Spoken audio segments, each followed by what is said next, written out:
गुजरात के चुनावी संग्राम में वोट के लिए भरपूर जोर आजमाइश है।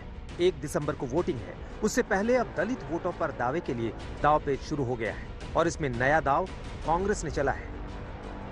हम भी गरीब है, हम तो गरीब से गरीब है, हम तो अछूतों में आते हैं। कम से कम तुम्हारी चाय तो कोई पीता है, मेरी चाय भी नहीं पीता कोई। चुनावी रैली में खड़गे खुद को दलित बताते हैं क्योंकि इस चुनाव में बीजेपी ने पीएम मोदी के लिए दी गई गालियों को भी मुद्दा बनाया है। आज कांग्रेस पार्टी अध्यक्ष सोनियाबेन एमने मोकल्या है गुजरात में। कया काम माटे आया है तो મને ખબર નથી, પણ એમણે જાહેર કર્યું છે કે મોદીની औकात બતાવી દઈશું।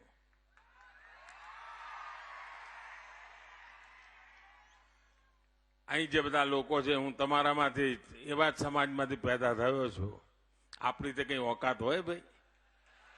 फिर बार आप बोलते हैं कि मैं गरीब हूं, मेरे को किसने गालियां दिया, मेरी किसी ने कुछ कहा, मेरे को कुछ तेरी हैसियत क्या है कहा।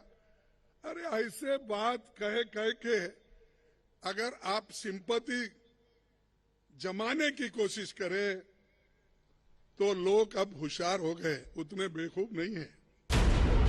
चुनावी सीजन में खुद को सबसे बड़ा दलित साबित करने की ये होड़ क्यों लगी है, इसके लिए ये आंकड़े देखिए।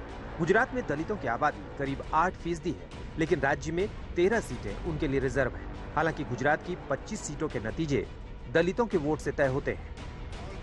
पिछले 3 चुनावों में बीजेपी के हाथ से फिसलते जा रहे इसी दलित वोट बैंक पर अब कांग्रेस की नजर है, क्योंकि दलितों के लिए आरक्षित 13 सीटों में से 2007 में बीजेपी को 11 सीटें मिली थी, कांग्रेस को 2 सीटें मिली थी।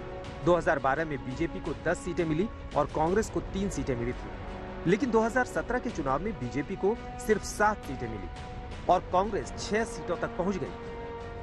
इस बार भी कांग्रेस ने अपने इस वोट बैंक के लिए खड़गे के बयान की शक्ल में दलित कार्ड चल दिया है। वैसे कांग्रेस दलितों के अलावा आदिवासी वोटरों पर भी फोकस कर रही है, क्योंकि गुजरात में आदिवासियों और जनजातियों के पास करीब 15% का वोट बैंक है और ये वोट कम से कम 27 सीटों पर नतीजे तय करते हैं।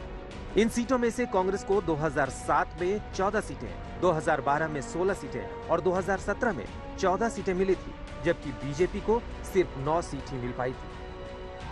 यही वजह है कि गुजरात में राहुल गांधी की सभा होती है तो सबसे ज्यादा फोकस आदिवासियों पर ही रहता है। राहुल गांधी इन सभाओं में आदिवासी वनवासी की थ्योरी का फर्क बताते हैं और आदिवासियों से जंगल जमीन का अधिकार छीने जाने का डर का मुद्दा उठाते हैं। अहमदाबाद से गोपी घांगर के साथ आज तक ब्यूरो।